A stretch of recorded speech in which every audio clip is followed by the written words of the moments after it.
Hey everybody, welcome back to Caught in the Spokes. I have a very special guest today. This is J-Man, or Jerry, aka J-Man. He's going to share a little bit of his story with us today. So, Jerry, I'm going to give you the floor to introduce yourself. Emily, that's a dangerous thing, giving me the floor. On 4/20 will be my 65th birthday. So I'll have 65 whirls around the sun coming up in just a few weeks. And it'll be easy for anyone to understand what 420 is, to know how to send Jerry J-Man Joyner gifts. You could go to imjman.com and know where my address is at. Send me emails and well wishings. Send me products to sample. I'm more than happy to do that if you happen to be in that business. But anyway, so I wanted to ask you, you have a show called Weed and Whiskey, and I wanted to ask you how you got into television, radio hosting. Yeah. That world. Yeah, that's a great question. It came about because I became out of the closet on something that for 40 years had been part of my life, using cannabis or using THC products. And once I became vocal about it, I was in Willie Nelson. Yeah, that Willie Nelson, if you're in Texas, you know who I'm talking about. In his backyard, and this weed and whiskey thing kind of manifested. But the crazy thing about it was I was never thinking about being in the entertainment business or anything else. My wife and I own a successful company that puts visual communications in hospitals. And the reason that I was in Willie Nelson's backyard is my Harley riding buddy had gotten liver cancer. And it's kind of going to be our last hoorah, and he was actually too sick to even go down there. But I got to meet Willie, learned about my birthday being 420. He said, "You're really passionate about this. Why are you in the closet about it?" And so I said, "You know what? I'm going to be vocal about it." Spring forward a little bit later, I write a song called Weed and Whiskey. I like weed and whiskey. She likes fine red wine. We both like to get naked and do it all the time.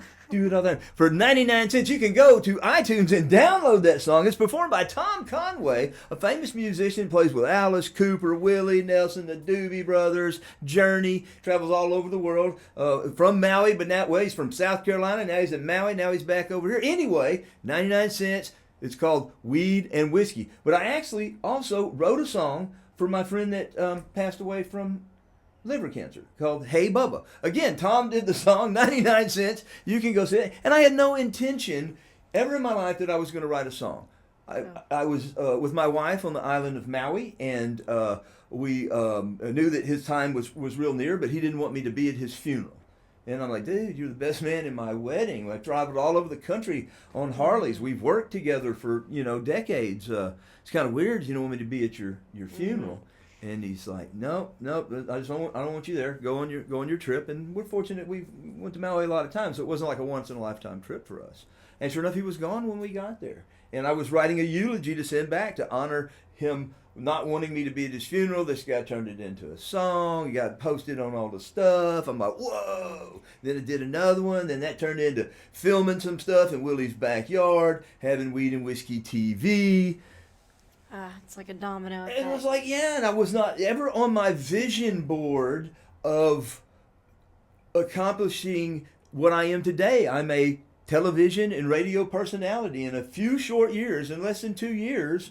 Thank you, lining up the right things and everything else. I've been heard coast to coast, been over 200 or 300 radio shows, TV shows, as an outspoken advocate for the cannabis industry. Mm-hmm. And now I'm shifting that into I am J-Man, because I want to be known for more than just that. I want to be known for being a plain talker, a straight shooter, guy makes you smile and laugh, gets those endorphins and those serotonins going, And yeah, has cannabis been a part of my life since I was a teenager? It sure has. But there's so much more to me now that I want to make people aware of. Absolutely. And none of this would have manifested, in my opinion, had I not started thinking about what I wanted it to be. My friend Antonio Swad, who I'm in the legal THC business with 5 different products. Never thought that was going to happen, and all of it happened because of the different connections that Yeah. our connection that we have. Why you have know. me on here is a unique story into this. Absolutely. So when you asked me about that,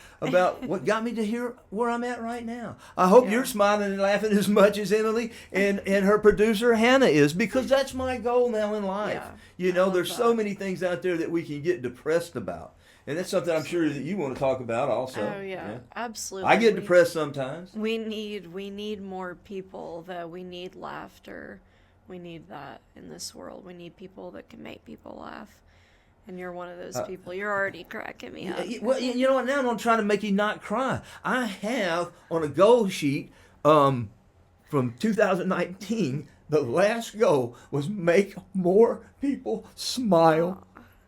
Okay? Absolutely. I mean, what about that? Is that a good thing? Make more people smile. If you can have the ability to touch on somebody, or maybe get your voice down like Matthew, or, you know, go into a role. All these things I'm learning from JT now. You know, Yeah. we affect people emotionally in the way that we talk to them. We do. I just drug you in with my tears right then. Absolutely. Was that really me? Was that really J-Man? Or was that some BS I learned how to do at some fancy, learn how to be a movie star school? No. You know, that's just me. And I love think it. the more that we can have people just be themselves, they'll find happiness in whatever it Yeah. is. You know, I didn't know I was going to be doing this, Yeah. you know, but I knew I wanted to make people smile. And that's what brought you into it. And that's what Yeah. it's all about. It's all about authenticity. If we could encourage more people to be authentic, imagine how many more stories and things would come about and be created in this world. You know, I mean, So- I got a Forrest Gump plethora full of unique stories of how things lined up, and I know now so much of it has to do with intention that we put into our mind to Yeah. accomplish something. I have you a have good. to believe. You have to believe. I have a good Yeah. friend, David Fishoff. He's the founder of Rock and Roll Fantasy Camp. And so he put on something called Comedy Fantasy Camp with Jay Leno and Adam Carolla and a host of other comedians. And because I have no musical talent, I was never going to go to a rock. He says, come on, do the thing you talk about on your Weed and Whiskey TV. And I'm like, okay. So when I decided I'm going to go to this thing, it's in October. It's starting, this is in February when he's saying come out to the thing. What can I do? I went and took some lessons. I went to the Dallas Comedy House or Comedy Club, whatever it's called now. Took whatever the first lesson that they had that was available that I could sign up for. Then I took the next one. So I had a couple of real lessons before I went out there to make me feel more comfortable. Then I got to perform at the Improv in Hollywood, on the stage of the Improv in Hollywood. It was, again, nothing I had on my bucket list, but because I wanted to make people smile and laugh, it gave me some new talents that I didn't know that I might have. What I wanted to ask you, what is your approach to creating a successful show? Connecting with people. You know, there's so much content out there in today's time. I'd rather have more than my mama, one person, and my beautiful wife, okay, more than two people watching my show. But I think it'd be better to have 1,000 people that connected with your message than 100,000 people that thumbed up to you or followed you but couldn't tell you anything about what you are, who you are, what your message is, what you're doing. So I think in Personal today's time, that connection. personal connection, you know, I read something that said there's more than 40 million profiles or people or influencers on the platforms that have over 1 million followers. Over 40 million. So having 1 million followers now really doesn't mean that much. It's if they connect with you or not. And so I think that that's Absolutely. what's really important, that you're passionate about what you're doing, you're straightforward about what you're doing. No more fake news out there, you know, and be sincere. Absolutely. And being yourself. Genuine. Yeah, this is People me. This appreciate I get to that. be like this, you know. And I love it. I relish in it. Well, what do you think is the key? Well, I guess the key to connecting with your audience would be being genuine. Being genuine, being, you know, there's fringe topics, there's broad range of topics but finding what's passionate to you. That way, when you first wake up in the morning, isn't it better that you say, "Oh man, I've studied up what I'm going to talk about today. I'm really excited about this," instead of waking up saying, "Oh, what am I going to do today?"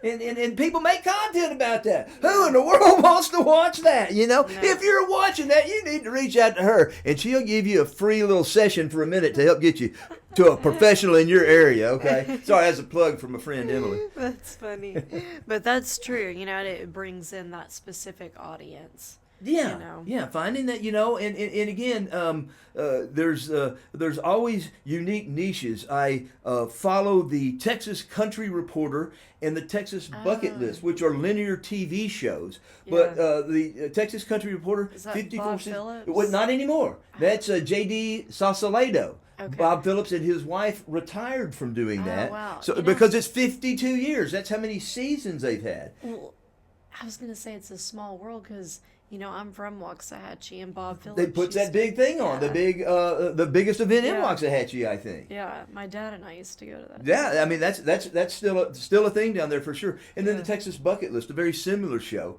So my manager and partner in crime on doing some film stuff, J.T. Barnett, known for the Tiger King and Cheaters and a plethora of other things. He and I are working on some things together. A documentary about the cannabis space here in Texas, along with the I Am J-Man show, where I go all over the country looking at unique places, people, and products, and bringing a different perspective. But they won't all be about weed anymore. They'll be about all kind of things. I love it. My podcast is all about being caught in the spokes, right? And in life, we've all been caught in the spokes at some point. So I wanted to ask you if you could share a time when you've had to overcome a significant challenge related to filming, all of that. Well, that's a great question there, Emily. And I probably got a box full of those kind of things that have happened. But the most embarrassing thing and challenging thing was not trying someone's product before you're going to do it while you're filming. And I was old school in doing this, and so I always try to get all my stuff in one take, okay, because I didn't have a whole lot of money to budget out for these shows. And I figured if I could knock this thing out, and I didn't have time to taste this particular product beforehand. And so it's time for me. Oh, sure, I'll try one of these, and I pop it open. And for those of you that ever smoked a bong, if you know what I'm talking about, there's this water in there, and it might come up in your mouth, and it tasted like ice cold bong water, which I really didn't. My palate was not good for that. But I'm filming right there, and luckily it wasn't live. You have to be really cautious when the things are live. So thank you for the recording, and people like Hannah and other producers that go in there. Oh, let's cut that part out right there. So anyway, I said, oh man, that sure is cold and refreshing, But everybody knew, man. Everybody I knew, man. I'm getting a little dingy ding. They're like, Dude, what was wrong with that drink? What we could tell in your face, and everything else. So I wouldn't have tried the drink, I would have looked and said, oh man, I drink that, but those ingredients make me itch, man. Look, I'm scratching just because it's on the can. I'm not gonna be able to drink that, but many people do enjoy this drink. See, that's what I'd have done if I'd have been prepared. But there's the thing about being prepared for things. All right, noted. Got to be prepared. Try it before. Yeah. But be willing also to take that egg and get it off your face when you let those things happen. Because it's going to happen to all of us. They got blooper shows about that stuff. Oh, yeah. Hopefully I'll do enough shows where they'll have some bloopers about me. Absolutely. Y'all are still laughing pretty good in here. What are your biggest inspirations in the broadcasting world? Oh, in the broadcasting world, in today's time, that covers a plethora of content. Both myself and my wife, we like listening to Matthew McConaughey. Green Lights, the book. Don't read the book, folks. Get it on Audible or however you can get it, and listen to that. And Matthew started doing these things every Friday. They're very short, and it's a real inspirational thing.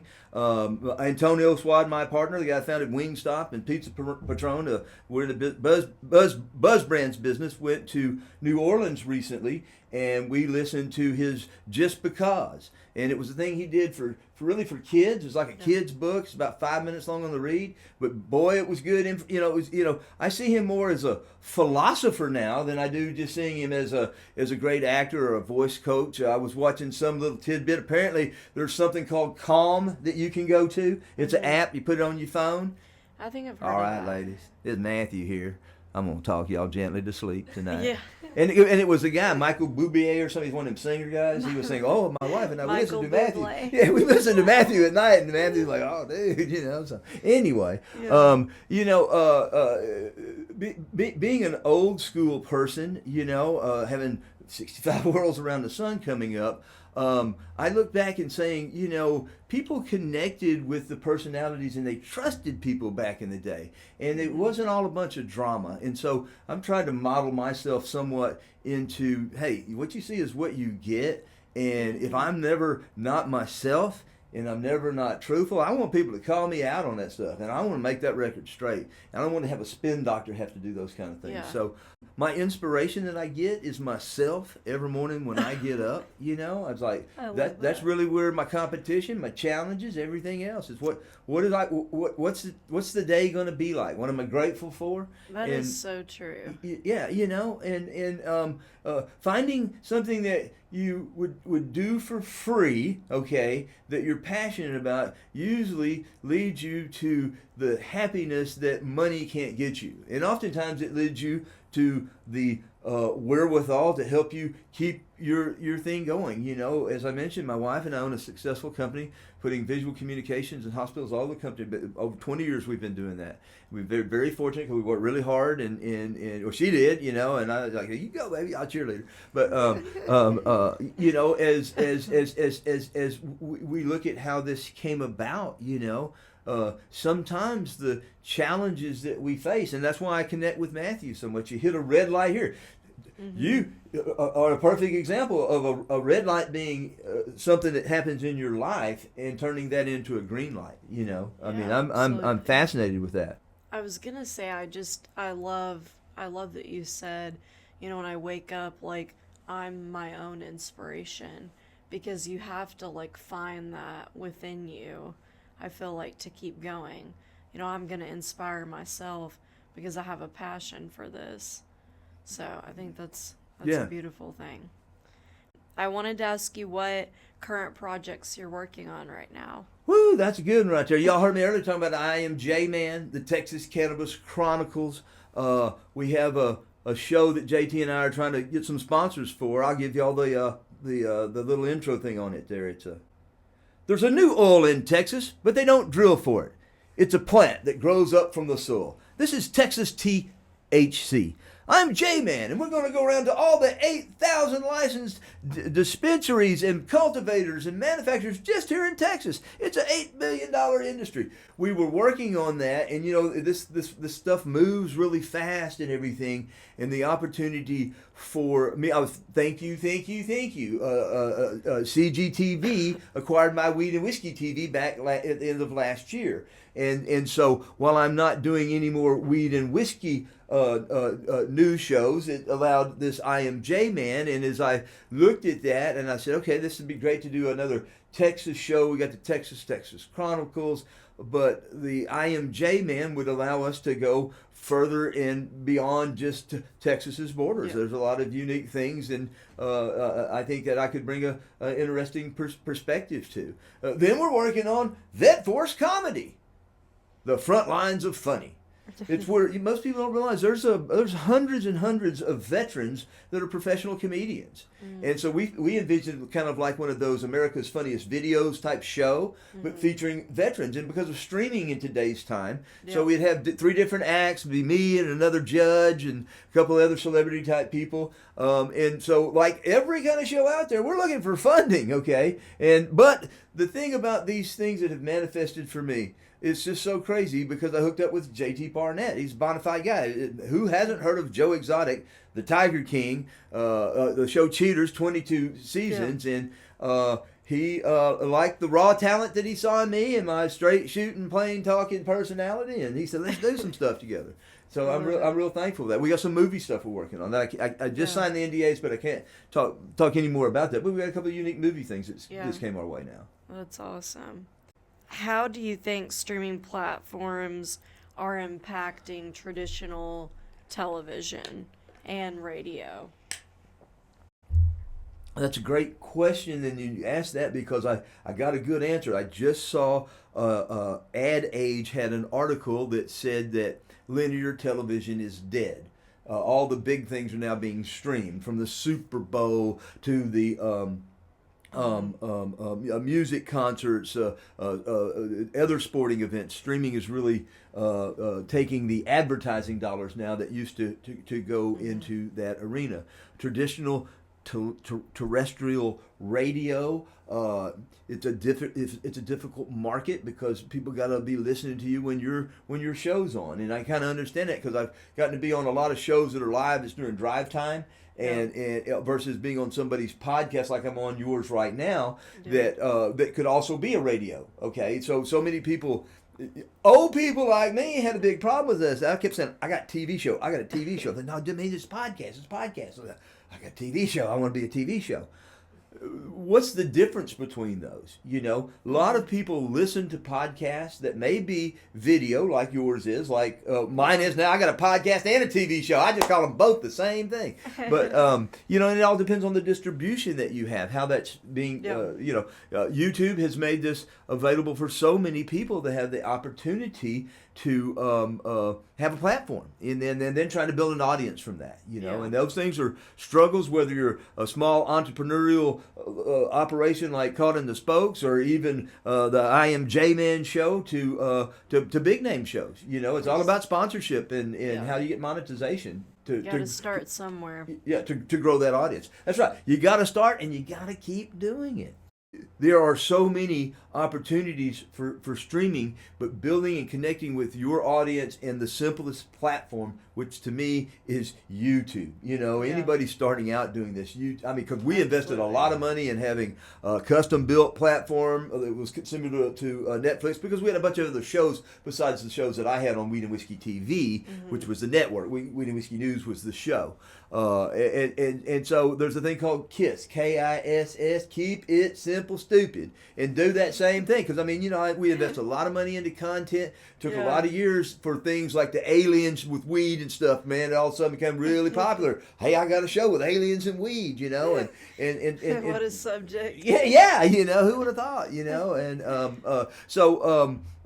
but we stayed with it. We found a way to keep trying to move the needle forward a little bit, and it worked out for us with Citizen Green TV, or CGTV, and now it's opened up the door to doing these new shows with JT. That's awesome. Well, my final question for you is, what advice would you give someone who wants to become a TV or radio host? I've been fortunate because I've had a lot of whirls around the sun. I used to be in the printing business, and I had a pretty successful run for 20 years being in the printing business. What helped me then is I immersed myself in the trade. I got every trade publication that there was. I subscribed to every newsletter that I subscribed to. I read the trades. I immersed myself in the industry and trying to see how it worked, in addition to trying to surround myself with people that were in there, attending different events. Educating. You got to immerse yourself in that. As we moved on into the art business, when I met Sarah Beth and we got married, and now I'm in the art business, it's the same thing. We put way more than the 40 hours a week that people think that you're supposed to work into learning about our business, learning about our craft, getting credentialed into things, which you understand in your trade, what you do, to give you credibility. Now that you have that credibility, maybe taking something like a podcast like this and making that a platform for connecting with people could be more rewarding to you and helpful to a much broader audience, because I think, doing mental health counseling, which is really, really important today. My wife tells me all the time, man, every time I turn around, they're building a new mental health hospital facility because we have to do, like, the artwork has to be different in there. A whole lot of things because people's noggin ain't right when they happen to go in there sometimes, and we made to make sure and protect them. And it's tragic and unfortunate that that's a growing industry right now. And I think people like you that can show how much adversity that you've overcame and a positive message and a big smile. Remember I talked about that smile, old J-Man here, right? The smiling thing. Okay. You should connect with a broad audience. You know, maybe you can talk to 8 or 10 people a day, all day long, and drain all of your energy and resources from their energy that happens. Because I'm a big energy person now, and these frequencies and all this stuff. And it's not just the late night stuff on YouTube, man. I actually look at the white papers in the scientific journals because them YouTube things can kind of be little, listen to this frequency and this is going to happen to you. I'm like, well, what if they're tricking me and that's going to do something else to me? Wake up, I'm going to have hair. Oh my God, what would happen? You know? So y'all like that comedy thing? See, I'm still working on some new stuff, you know, for 2026. But that's anyway. so true. Yeah, being able to reach a broader audience, you know, you being able to use what I learned in school and using it in a bigger way. Having the courage, reaching the masses. Yeah, having the courage to put yourself out there and being real. You know, that's tough. That's tough doing that. But consistency, keeping your message, not giving up. You know. And there's one last thing I learned from a friend of mine named Shep Gordon, not Chef, but Shep Gordon. Okay, there's 3 things in the entertainment business because he was the manager of Alice Cooper. He's still Alice Cooper, famous rockers, manager for 60 years on a handshake deal. But he created the celebrity chef movement. Every celebrity chef will tell you Shep Gordon is the reason that we're famous. Okay, and a bunch of other music acts too, from Pink Floyd to Blondie to, you know, back in that generation, Janis Joplin, Jimi Hendrix. Mike Myers did a great documentary that's on Netflix called Supermensch, The Legend of Shep Gordon. But he has 3 things about being in the entertainment business. Get the money. Always remember to get the money.